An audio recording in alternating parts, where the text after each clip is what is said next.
News Tamil கழுகு. சிவகாமி சபதம் கேள்விப்பட்டிருப்பீங்க, ஜோதிமணி சபதம் கேள்விப்பட்டிருக்கீங்களா?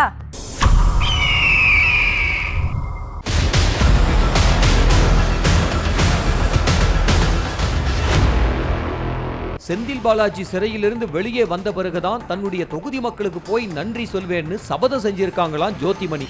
செந்தில் பாலாஜி ஜோதிமணி தரப்பு இடையே கடந்த காலங்களில் மோதல் இருந்தாலும் நடைபெற்று முடிஞ்ச எம்பி தேர்தலில் செந்தில் பாலாஜி ஆதரவால தான் ஜோதிமணி ஜெயிச்சதா முழுமையா நம்புறாங்க. அதற்கு நன்றி கடனா அவர் வெளியே வந்த அப்புறம்தான் அவரோட சேர்ந்து போய் நன்றி சொல்ல திட்டமிட்டு இருக்காங்களாம்.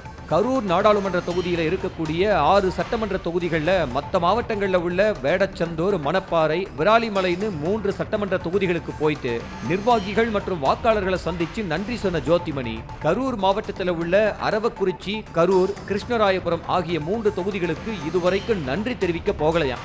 அண்ணன் வரட்டும், போஸ்டர் அடிச்சு பிரமாதப்படுத்தி உள்ள போகலாம்னு வெயிட் பண்ணிட்டு இருக்காங்களாம். செய்திகளை உடனுக்குடனும் துல்லியமாகவும் தெரிந்து கொள்ள சப்ஸ்கிரைப் பண்ணுங்க.